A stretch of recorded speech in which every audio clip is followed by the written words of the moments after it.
नमस्कार, आप देख रहे हैं IBN 7। मैं हूं आकाश सोनी। दादरी कांड पर सियासी घमासान के बीच बीजेपी सांसद योगी आदित्यनाथ ने अखलाक पर सवाल उठाए हैं। उन्होंने कहा कि अखलाक बिना इजाजत के पाकिस्तान गया था, वहां 2.5 महीने तक रहा था। इतना ही नहीं, पाकिस्तान से लौटने के बाद अखलाक की गतिविधियां संदिग्ध हो गई थी, जिस पर स्थानीय प्रशासन ने कोई ध्यान नहीं दिया। साथ ही उन्होंने उत्तर प्रदेश सरकार पर भी निशाना साधा और कहा कि अखिलेश सरकार आखिर इतनी आवभगत में क्यों लगी हुई है। व्यक्ति की हत्या हुई है या हत्या करने की बात की जा रही है। आज ही मैंने समाचार पत्रों में पढ़ा कि वो पाकिस्तान गए थे और पाकिस्तान 2.5 महीने रहे थे। उसके बाद से उनकी गतिविधियां बदल गई थीं। क्या प्रशासन ने कभी ये जानने का प्रयास किया?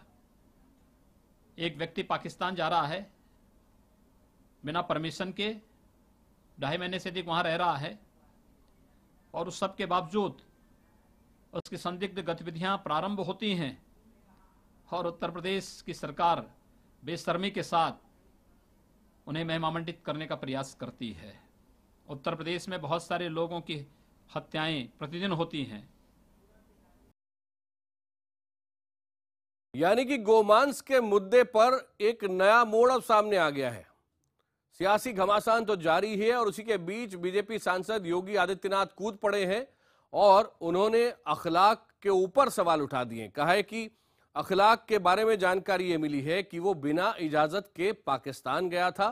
इतना ही नहीं, वो बिना इजाजत के पाकिस्तान में 2.5 महीने तक रहा भी और लौटने के बाद अखलाक की गतिविधियां संदिग्ध हो गईं। साथ ही साथ उत्तर प्रदेश की सरकार पर भी हमला कर रहे हैं योगी आदित्यनाथ और कह रहे हैं कि स्थानीय लोगों ने इस पर सवाल उठाए थे। स्थानीय लोग ये कह भी रहे हैं कि उसकी गतिविधियों को लेकर उन्होंने प्रशासन का ध्यान भी दिलाया था, लेकिन किसी ने इस पर आगे कार्रवाई नहीं की। उन्होंने यूपी सरकार पर निशाना साधते हुए यह भी कहा कि अखिलेश सरकार अखलाक और उसके परिवार की आवभगत में इतनी ज्यादा क्यों लगी हुई है। तो गोमांस को लेकर जो विवाद जारी है और उस पर जो सियासत चल रही है, उसमें अभी एक नया मोड़ देने की कोशिश है योगी आदित्यनाथ की।